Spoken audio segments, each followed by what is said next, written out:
Sudah hampir 2 pekan Brahma belum ada kabar beritanya. Ibu takut telah terjadi sesuatu pada Brahma. Mungkin sudah kecantol anak tumenggung Hadiraksa. Dulu dia pernah mencari Kakang Brahma sampai ke padepokan Gunung Cendawan. Brahma bukan jenis pemuda yang mau meninggalkan tugas hanya karena seorang wanita. Tapi kenapa begini lama?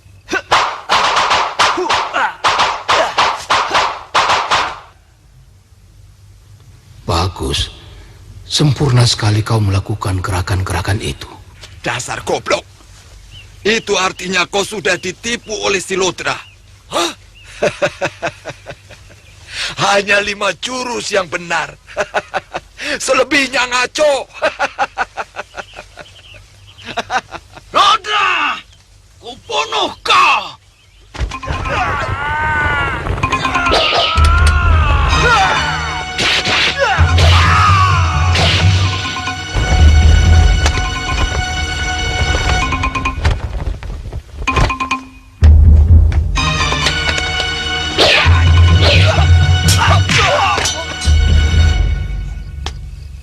Ternyata kamu malingnya.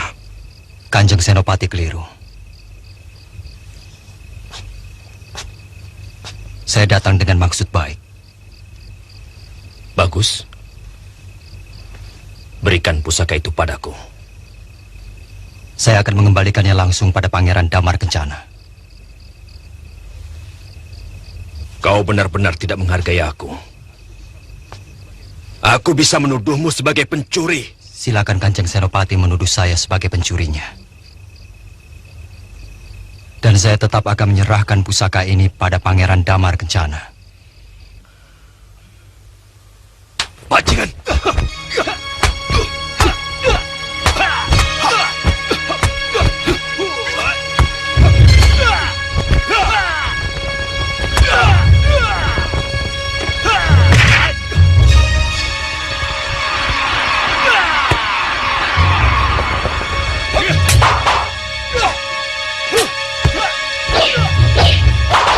Hentikan!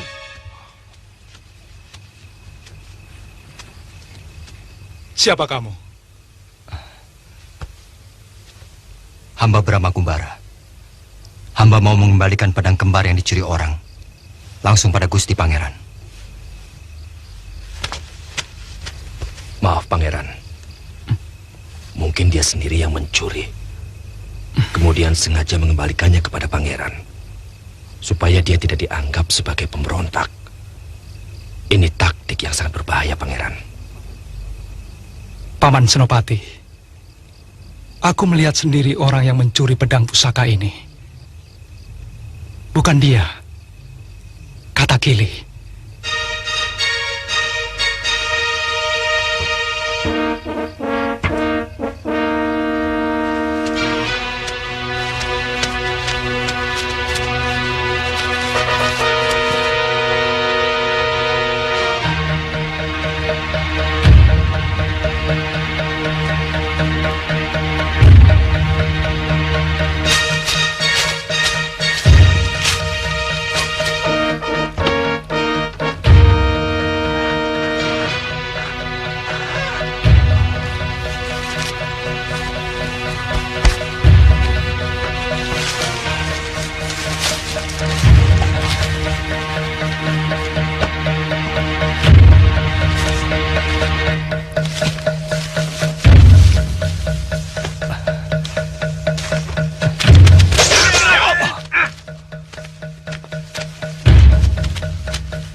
Dasar maling.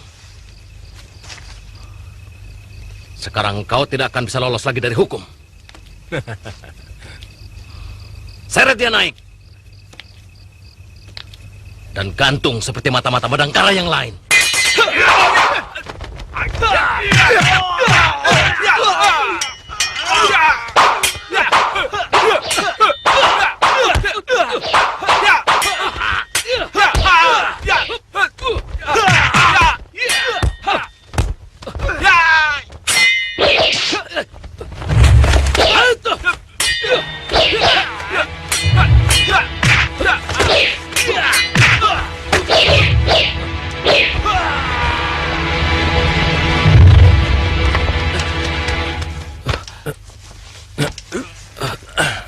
Tidak bisa dibuat main-main itu anak.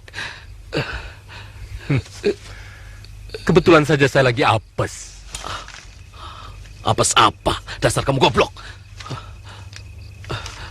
Lain kali saya akan balas.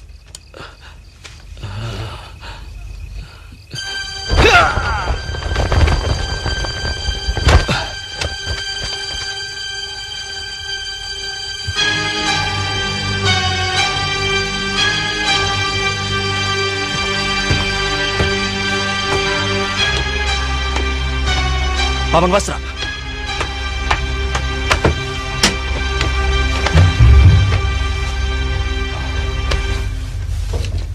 Siapa yang melakukan ini?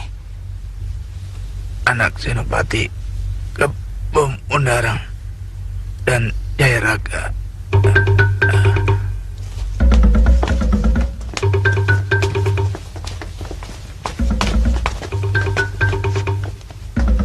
Saya yakin dia kepalanya. Tangkap dia. Beriku seluruh pelayan yang ada di sini. Ayo. Ada apa ini?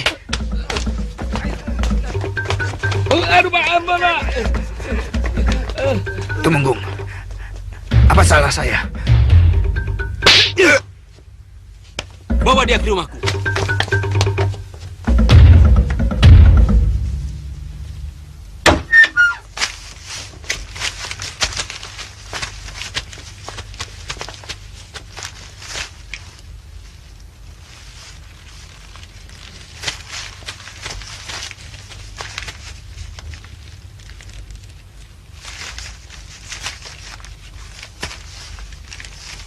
Sebenarnya sudah lama aku mencurigai warung makanmu, Wasrap. Ternyata dugaanku benar. Kau punya hubungan rahasia dengan pemberontak-pemberontak Madangkara. Aku bukan pemberontak. Aku berjuang untuk bangsaku sendiri. Sebetulnya kau harus malu mengucapkan kata-kata itu, Jayaraga. Apa yang harus kumalukan? Yang kubela adalah keyakinanku. Yang menurutku dalam keadaan seperti ini adalah yang paling benar. Aku masih bisa menikmati hidup dengan sebaik-baiknya. Hei Wasrap, seharusnya kau mempunyai sikap hidup seperti aku ini. Hah? Ayo katakan, siapa saja orang Madangkara yang selalu berhubungan dengan kau? Pengkhianat!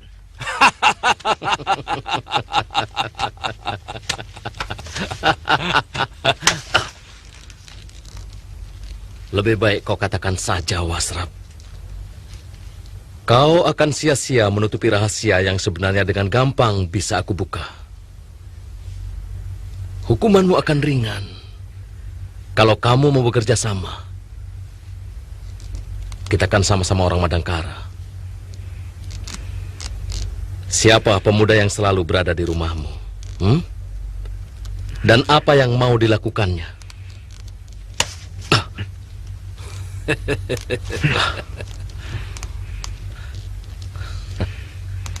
Baik. Jangan salahkan aku. Bila seluruh pekerja rumah makanmu itu akan kubunuh. Pecut mereka sampai mati. Baik, Raden.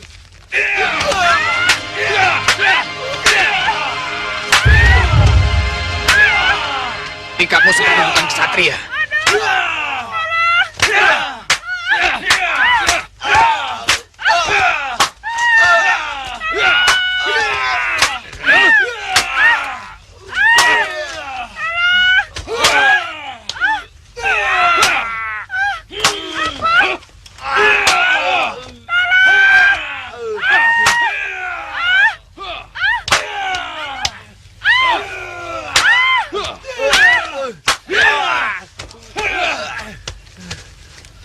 Pecutanmu kurang keras.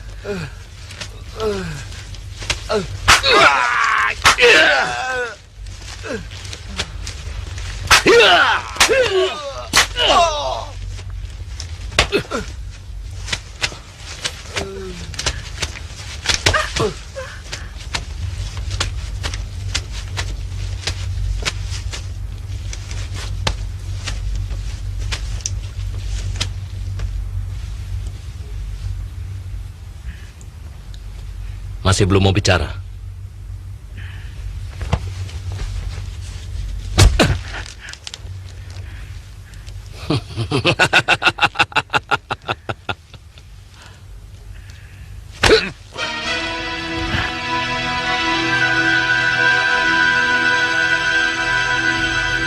Aku masih tetap diam. Aku rela mati untuk perjuangan. Tapi ketika mereka menyiksa kedua pelayanku yang tidak berdosa, hatiku menjadi goyah.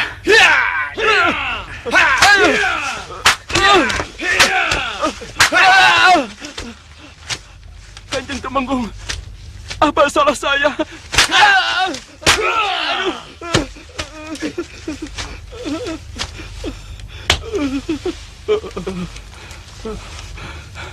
Kanjeng Temenggung, saya tidak tahu apa-apa.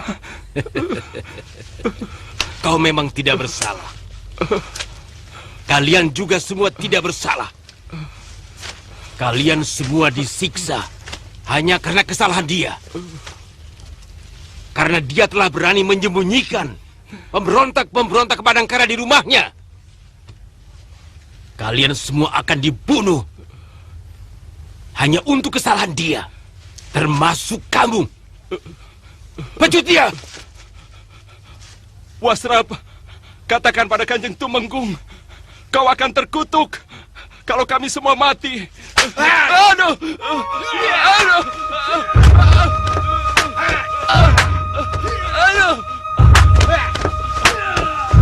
Wasrap, aku tidak mau mati karena kesalahanmu. Ayo katakan kepada Kanjeng Tumenggung. Aduh! Wasrap! Aduh!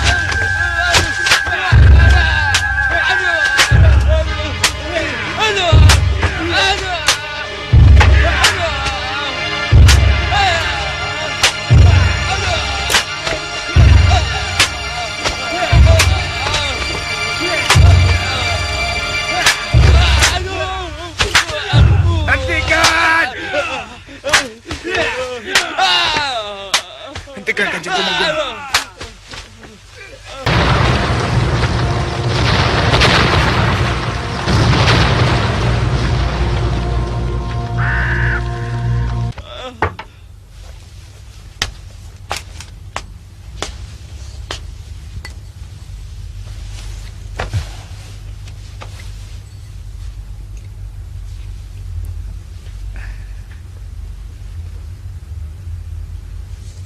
Maafkan saya, Raden. Terpaksa saya membuka rahasia itu. Dan pasti Raden akan mendapatkan kesulitan karena saya. Semua bisa saya atasi, Paman.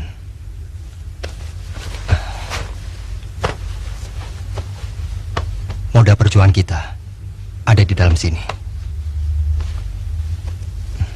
Jadi, Raden sudah mendapatkan harta itu? Iya.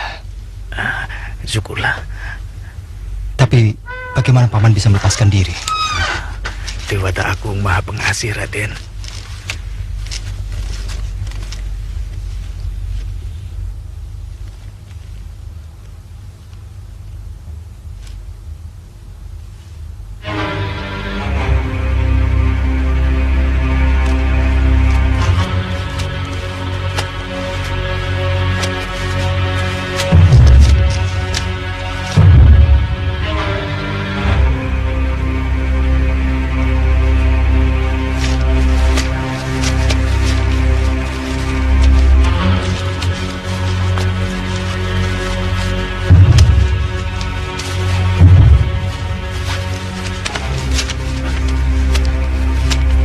Siapa nenek?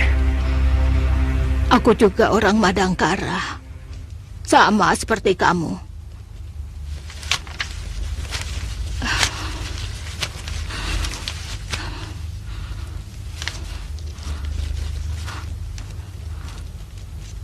Aku adalah ibunya Jayaraga.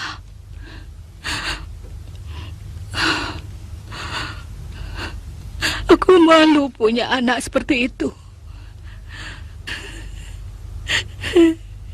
Cepat pergi. Nanti kutunjukkan jalan keluar.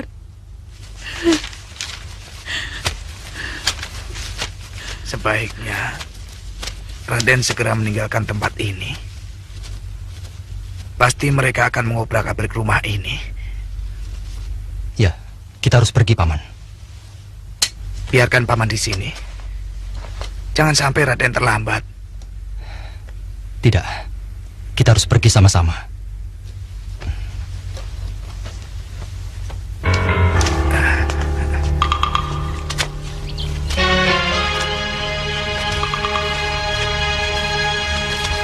Ibu sebenarnya ingin sekali kemari, tapi tidak enak kepada ayah.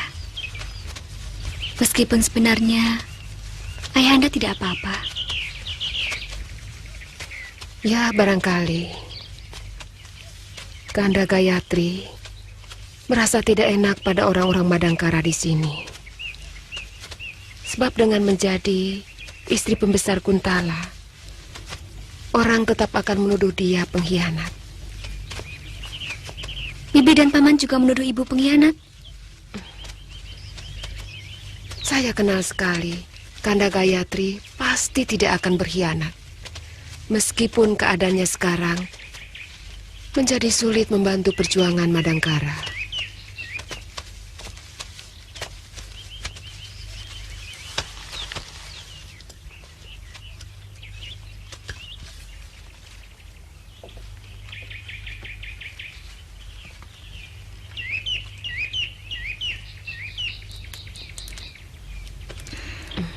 Kamu belum juga menemukan jejak kakak tirimu, Mantili? Saya sudah mencari sampai ke ibu kota Madangkara, tapi tidak ada yang kenal. Mungkin dia juga dipungut anak oleh orang Kuntala. Atau mungkin sudah terbunuh waktu penyerbuan kelelawar hitam kemari. Cuma memang tidak ada seorang pun yang menemukan mayatnya. Tapi ibu yakin Kakang Brahma masih hidup.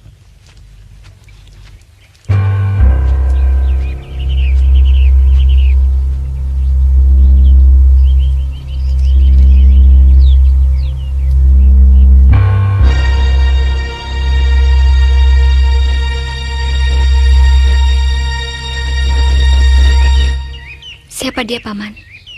Mula-mula dia mengaku sebagai keponakannya Dharma Sukarta. Tapi kemudian dia mengaku sebagai anaknya. Namanya Anggun. Tapi sejak kecil ia dipungut anak oleh pembesar Kuntala yang bertugas di Madangkara. Saya banyak kenal dengan pembesar Kuntala. Siapa namanya? Ayah angkatnya, bekas ketua pasukan kelelawar hitam. Oh, Paman Hadiraksa? Ya.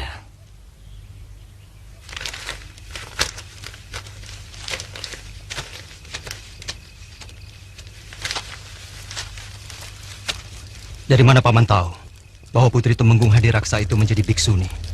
Berita itu sudah menyebar kemana-mana, Den. Anggun melakukan itu karena dia tidak mau dikawinkan dengan Angkawijaya. Dan kata orang, persoalan itu yang menyebabkan Tumenggung Hadiraksa mengundurkan diri dari pemerintahan.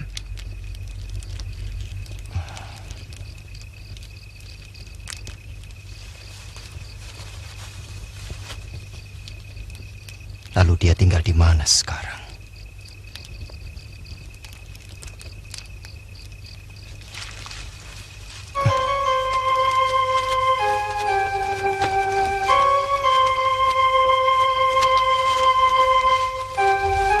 Kelihatannya Raden ada sesuatu dengan anak Tumenggung itu. Tidak. Tidak ada apa-apa, Paman. Paman juga pernah muda. Jangan malu-malu. Sekarang anak Tumenggung itu menetap di Padepokan Wanuja, tempat gurunya.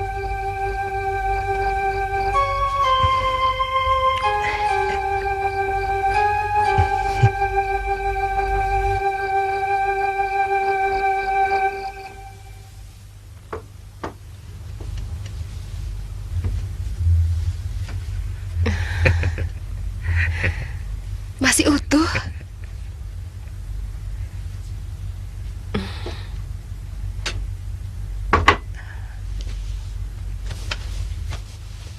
Kakang. Mudah-mudahan perjuangan kita akan berhasil. Saya kira Kakang sudah bisa mulai memesan senjata pada empu-empu di Pajajaran. Ya. Maaf Kanda Senopati, saya dengar berita Pajajaran dalam keadaan genting. Kemungkinan perang bisa terjadi antara Tanjung Singguru dan Pajajaran. Barangkali kita akan mendapat kesulitan untuk memesan senjata dari sana. Kalau sampai terjadi, bagaimana sikap orang Kuntala? Sebab mereka juga punya rencana untuk menaklukkan Pajajaran.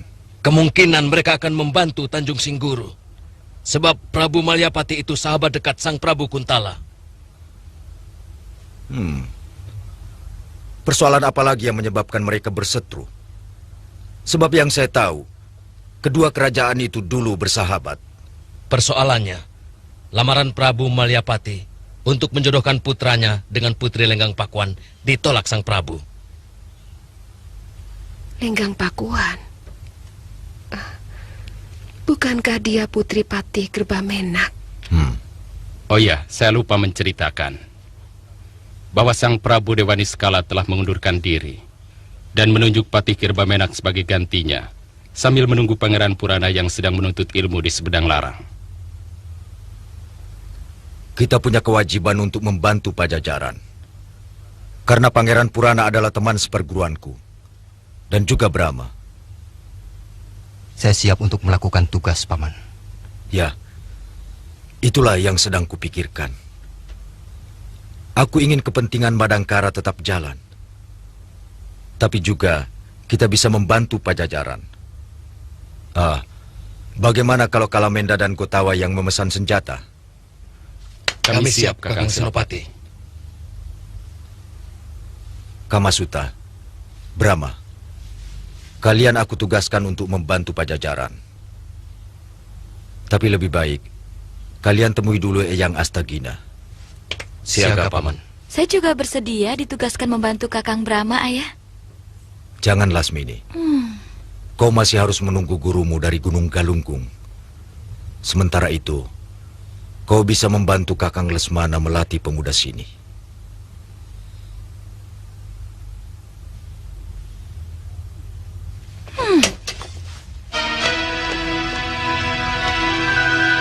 Lasmini. Lasmini. Maaf, Ayah. Saya susul Dinda Lasmini. Saya khawatir dia lakukan hal yang tidak-tidak. Ya.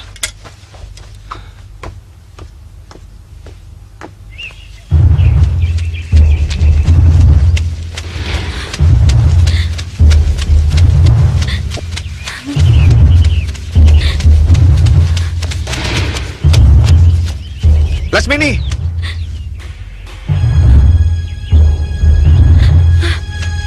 Tunggu, Lasmini! Ada apa, Lasmini? Saya mau bunuh diri. Jangan macam-macam. Mati itu tidak enak. Masa tidak boleh ikut ke Pajajaran mau bunuh diri? Masih banyak tugas lain yang bisa kau kerjakan. Misalnya, melatih para calon prajurit. Itu juga nilainya sama dengan perjuangan yang lain. Semua tidak ada yang bisa mengerti perasaan saya. Bukan cuma Ayah. Kakang Lesmana juga. Nanti dulu. Kakang bisa mengerti. Kakang tahu kamu ingin selalu dekat dengan Brahma.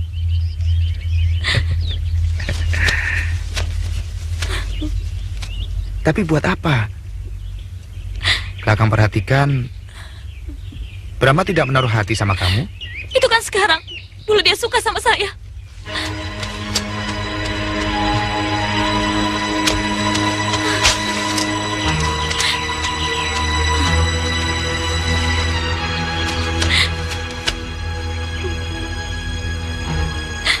Lasmini,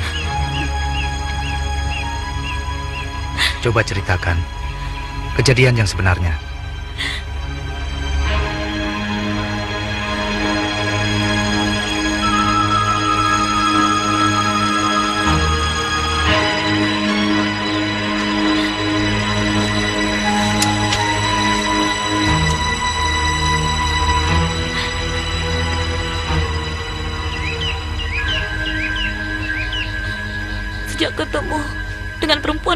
itu,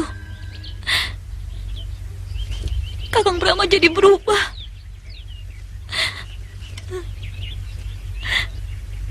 Saya benci dia.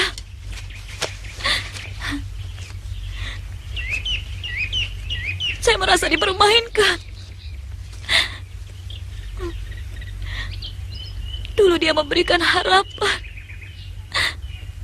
bahkan berjanji mau mengawini saya. Sekarang dia berusaha menjauh dari saya dengan alasan mau ditugaskan di Pajajaran. Betul? Dia pernah berjanji begitu? Buat apa saya bohong, Kakang?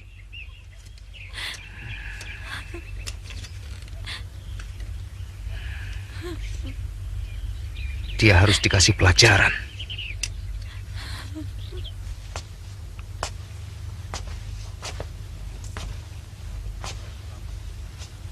Yang Paman cemaskan, sifatnya akhir-akhir ini. Dia menjadi susah diatur dan mudah sekali tersinggung. Brahma, Paman tidak akan memaksakan kehendak padamu. Tapi alangkah bahagianya kalau kamu bisa menolong Paman.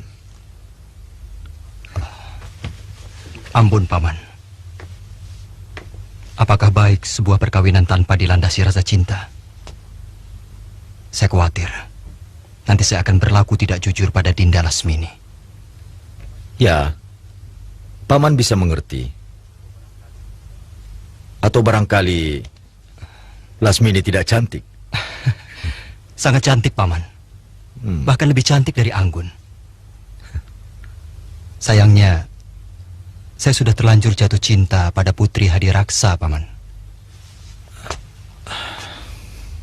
Maafkan saya, Paman.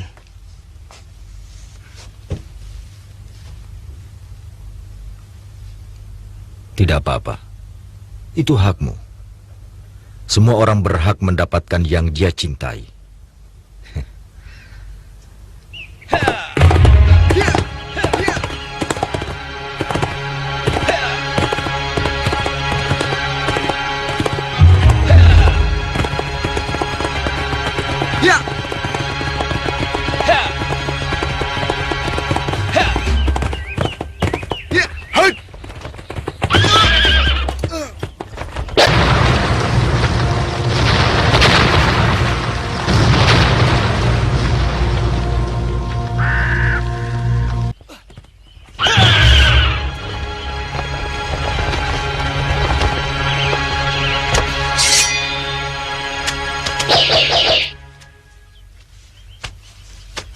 Ada apa, Lesmana?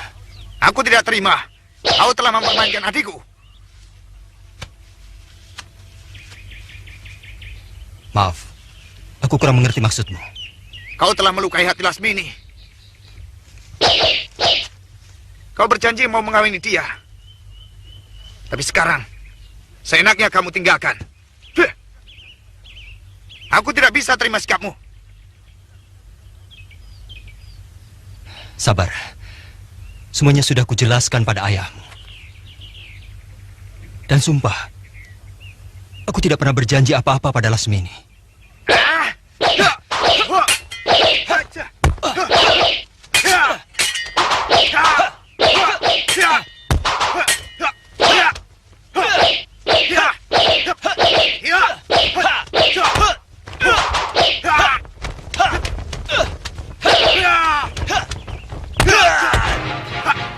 Hentikan, Lesmana. Ini semua rekan Lasmini. Tidak mungkin adikku berani berbohong.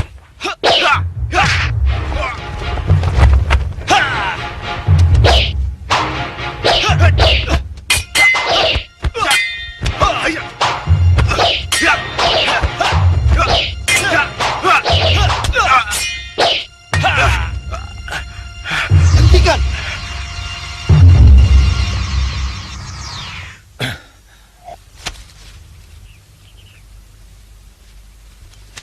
Lesmana, cepat kamu minta maaf pada Brahma. Apa-apaan kamu? Hamba tidak terima adik hamba dipermainkan dia, ayah. Dipermainkan bagaimana?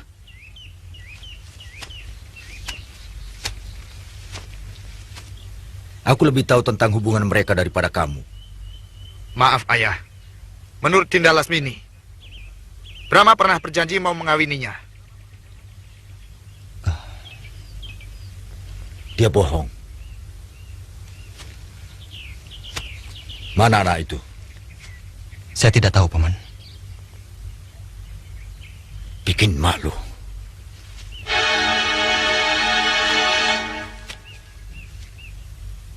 Lesmana, ayah tidak ingin ada perpecahan di antara kita. Minta maaf pada Brahma. Baik, Ayah.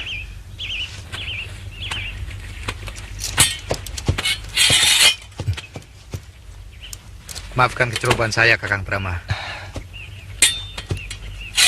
Tidak apa-apa. Hitung-hitung sebagai latih tanding, Lesmana. Terima kasih.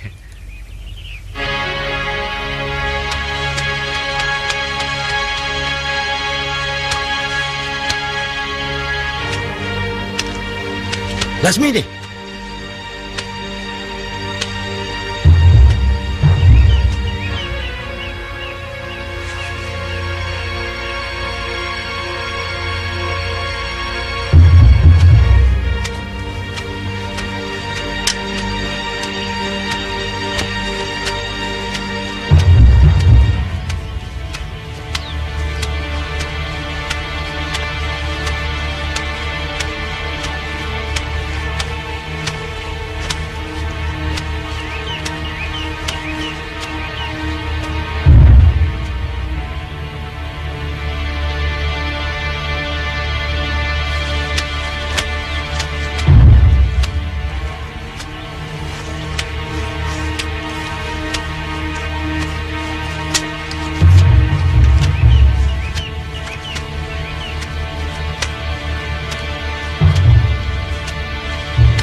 Bersumpah tidak akan menikah kalau suamiku tidak lebih terhormat daripada Brahma Kumbara.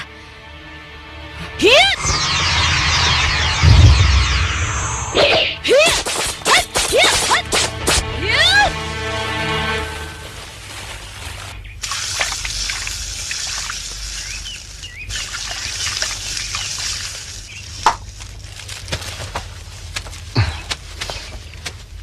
Aku mau mampir ke Padepokan Wanoja dulu.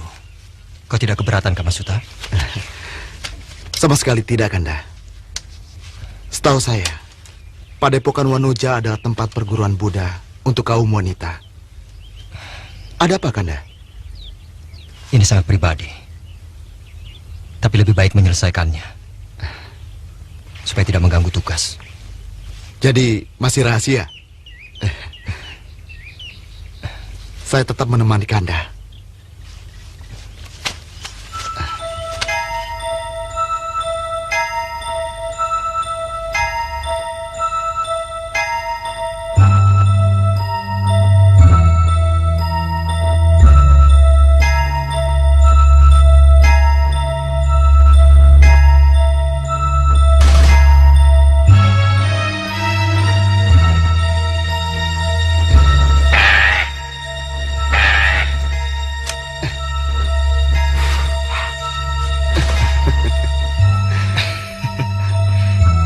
Mungkin ini yang namanya mimpi di siang hari. Tidak pernah terbayang sebelumnya kalau saya bisa di atas ketinggian seperti ini. Kalau saja saya cerita kepada ayah pun, mungkin ayah tidak akan percaya. Betapa indahnya bumi kita ini dilihat dari atas. Semuanya terasa begitu kecil. Ucapanmu mengingatkan saya pada ujangan Eyang Astagina. Berusahalah untuk melihat diri kita sendiri dari atas. Agar kita tahu betapa kecilnya diri kita ini. Mudah-mudahan kita selalu mengingat petuah berharga itu, agar kita tidak menjadi sombong. Sulitnya Kamasuta. Banyak orang yang tidak merasa bahwa dirinya sombong. Benar juga Kakang Brahma.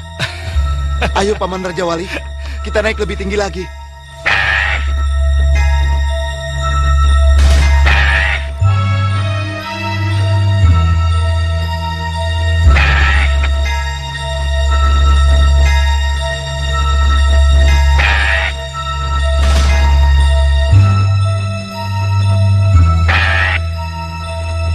Kamasuta.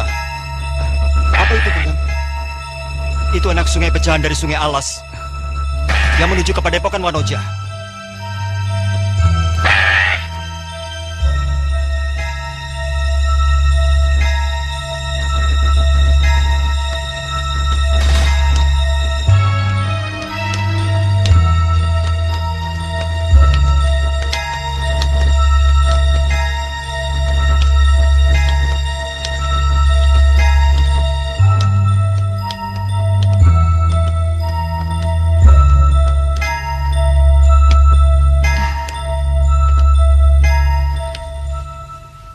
Anggun kecewa sekali ketika menjumpai Ananda bermesraan dengan gadis itu, yang menurut dia mungkin sudah menjadi istri Ananda.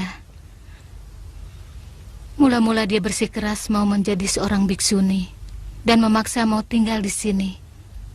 Tapi saya melarangnya karena saya tahu itu hanyalah pelarian dari rasa sakit hati atau rasa putus asa yang sedang melanda jiwanya. Dia salah paham, Embi. Memang saat itu saya sedang bersama seorang gadis. Tapi dia bukan kekasih saya, apalagi calon istri. Dia sudah saya anggap sebagai adik sendiri.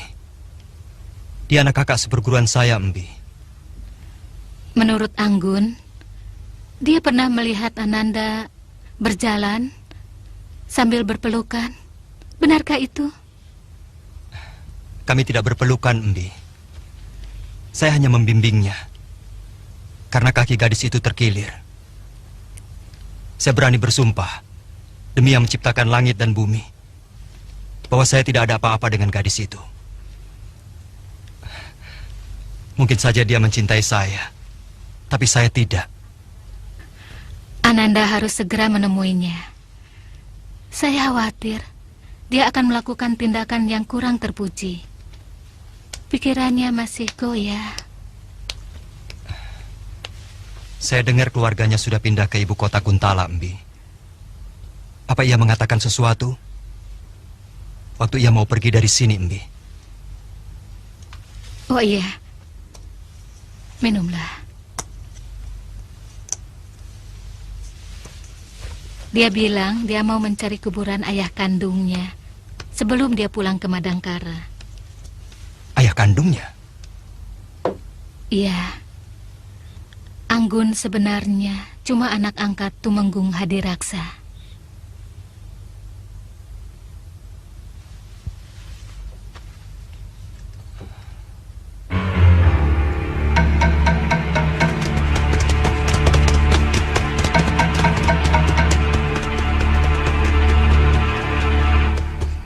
Saya pernah mampir di desa Jamparing sebelum menemui Kanda di Padepokan Cendawan.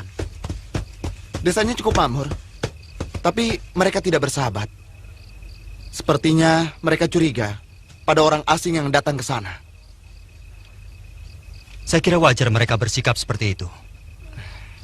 Karena desa itu penduduknya semua orang Madangkara. Ya, ayahanda pernah bercerita. Sebelum ke Pajajaran, beliau menetap di sana. Mudah-mudahan saja kita bisa bertemu dengan Paman Jawul. Ayo.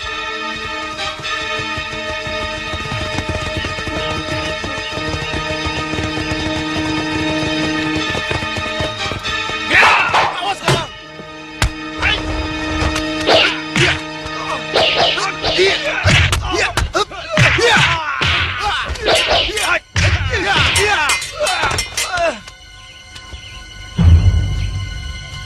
Awas Kakang Brama.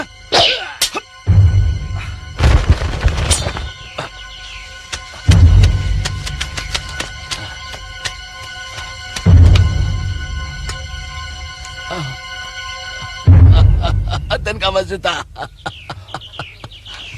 Paman Jawul?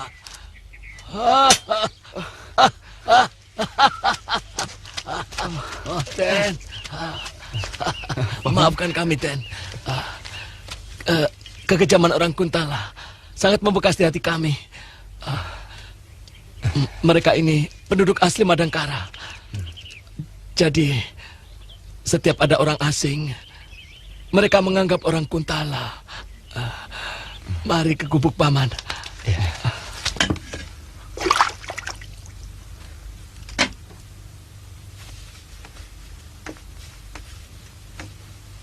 Besok saya antarkan Raden ke kuburan petinggi Dharma Salira.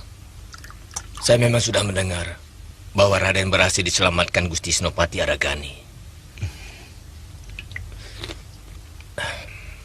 Sayang, Ibu Raden terpaksa. Ibu saya kenapa, Paman?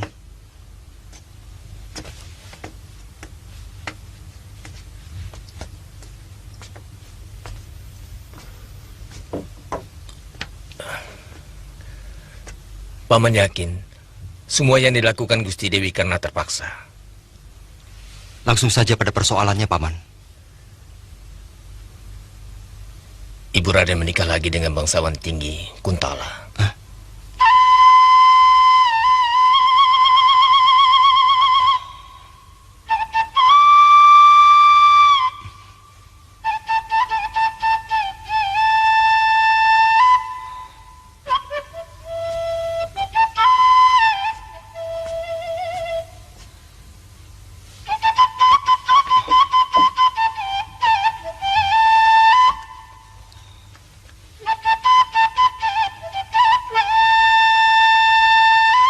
Kenapa ibu tega mengkhianati ayah?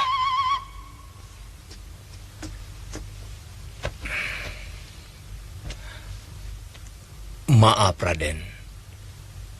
Saya yakin Ibu Raden mempunyai niat tertentu, sehingga beliau mau diperistri orang penting Kuntala.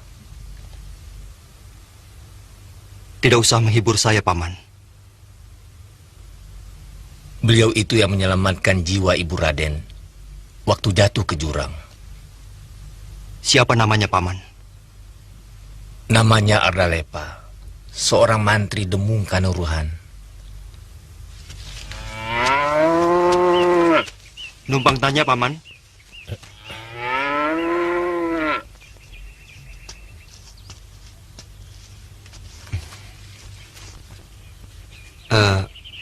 Barangkali Paman tahu kuburannya Dharma Salira. Ada hubungan apa Kisanak dengan Dharma Salira? Beliau ayah saya, Paman.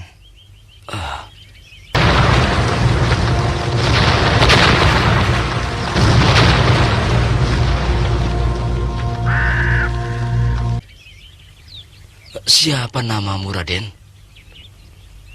Nama saya Brahma Kumbara.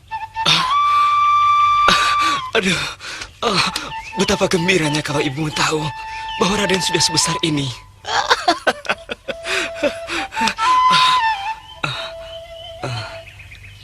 Mari kita ke kuburan ayahmu, Raden.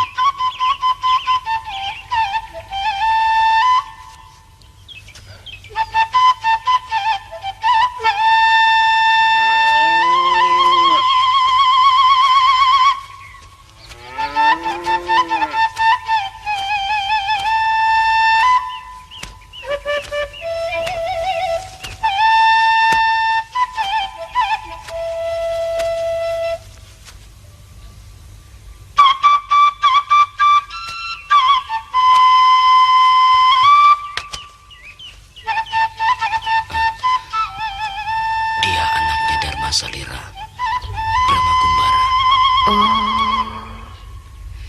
Mungkin dia sudah mendengar kalau ibunya menikah dengan pembesar Kuntala. Kau harus menjelaskannya agar dia tidak kecewa. Iya.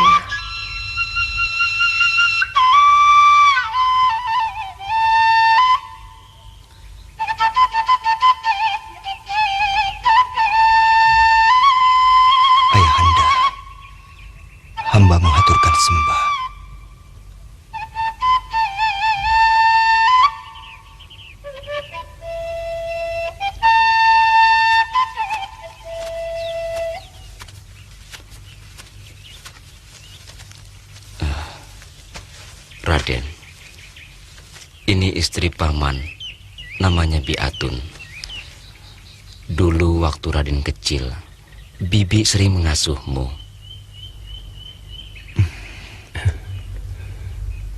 Sudah bertemu ibumu?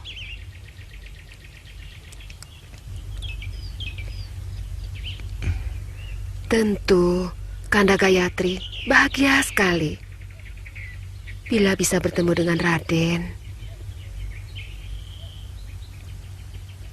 Sebenarnya saya sangat merindukannya. Tapi ada sesuatu yang mengganjal dalam pikiran saya. Apa itu, Raden? Ibu telah mengkhianati ayahanda. Jangan bicara seperti itu. Ibumu tetap orang Madangkara dan berjiwa Madangkara, meskipun suaminya pembesar Kuntala. Bahkan anaknya yang bernama Dewi Mantili sering datang ke kuburan ini.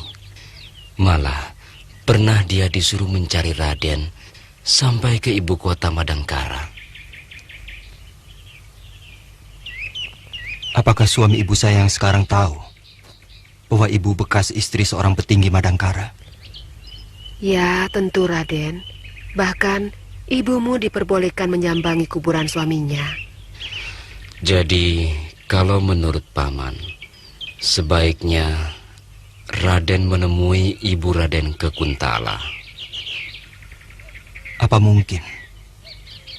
Padahal kami sudah mempersiapkan diri untuk melawan penjajah Kuntala. Paman pikir, tidak cuma Raden. Semua pemuda Madangkara sedang mempersiapkan diri untuk merebut kembali negeri mereka. Dalam kehidupan, Raden harus bisa membedakan tempat. Bagaimanapun seorang ibu, tetaplah ibu yang punya hak untuk dihormati oleh anak kandungnya, meskipun dia menjadi istri musuh Raden. Sebagai manusia, Gusti Mantri Demung Kanuruhan Ardalepa adalah suami ibu Raden. Artinya ayah tiri Raden. Dan Dewi Mantili adalah adik tiri Raden. Biarpun dalam perjuangan nanti mereka, terutama ayah tiri Raden, adalah seorang musuh, tapi sekarang Raden harus menghormati mereka. Raden harus bisa membedakan tempat dan waktu. Kapan harus sebagai kerabat dan kapan menjadi musuh.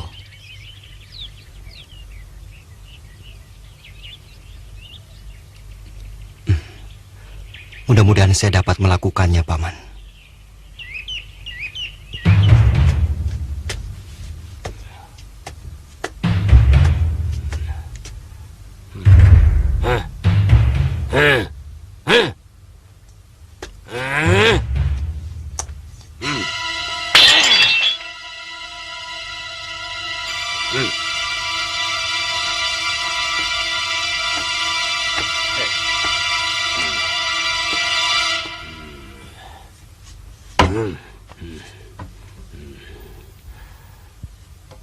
Pokoknya, kamu tidak boleh meninggalkan Madangkara.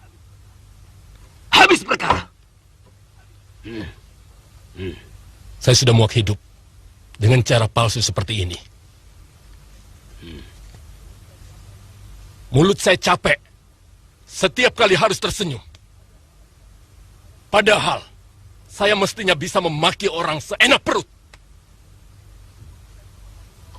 Dan saya bisa mabuk-mabukkan kapanpun saya suka.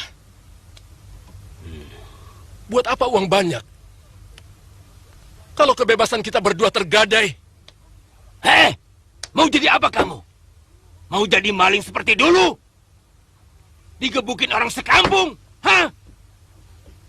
Kita cuma punya ini, tidak punya ini. Kita cuma bisa menjual ini. Untung masih ada yang mau pakai.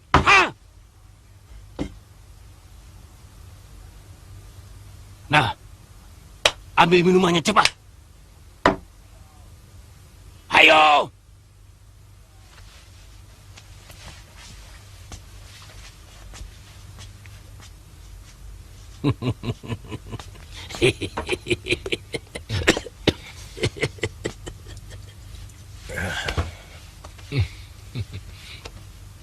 Kebahagiaan seorang pendekar adalah kalau bisa menaklukkan pendekar lain di setiap kota yang disambanginya.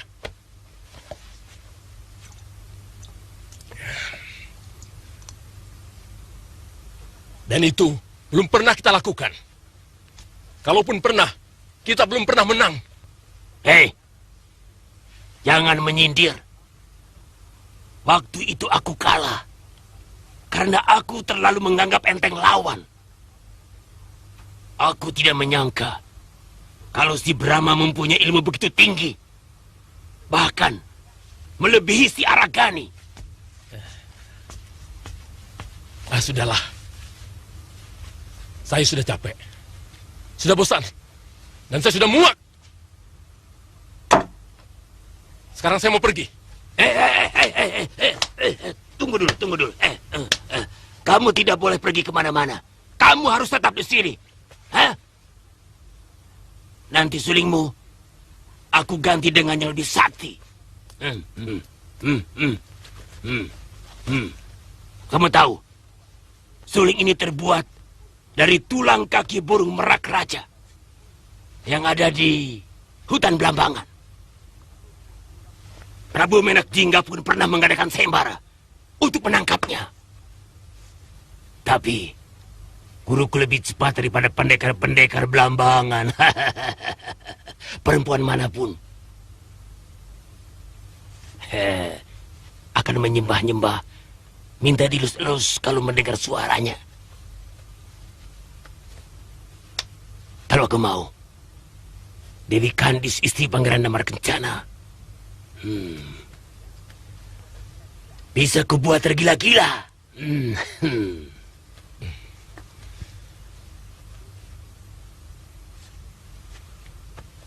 Kenapa tidak diberikan saja sama Angka Wijaya? Kasihan dia. Cintanya ditolak sama Putri Hadiraksa.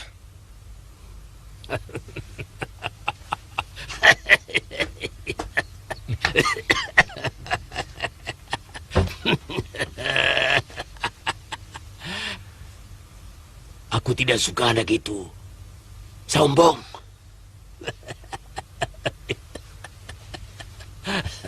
Tapi untuk pendekar seperti kita, suling tidak boleh untuk memikat perempuan. Tetap harus dipakai sebagai senjata untuk membunuh. Karena dia mampu membuat musuh kita menangis sampai kehabisan tenaga, lalu mampus. Jadi, seruling Asmara Jimat ini beda dengan seruling Pelepas Sukma. Kalau ini bisa dipakai untuk menyiksa jiwa, jelas itu akan lebih menyakitkan.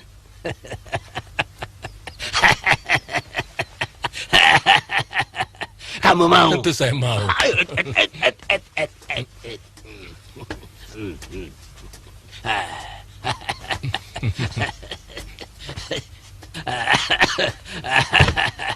Duduk. Kamu bisa memiliki suling ini kalau kamu sudah menamatkan jurus naga pertala. Sebab kalau sarafmu tidak kuat, kau bisa jadi gila. Mana bisa, Guru?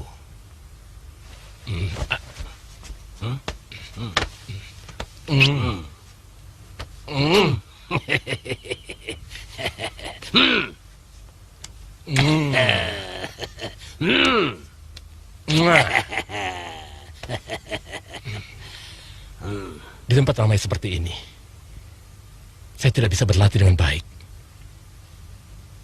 Saya tidak bisa memusatkan pikiran. Biarpun kamu cium dari ujung kaki sampai ubun-ubun, pendirianku tetap.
Berani dia mencuri surlingku? Hah? Anak kepara!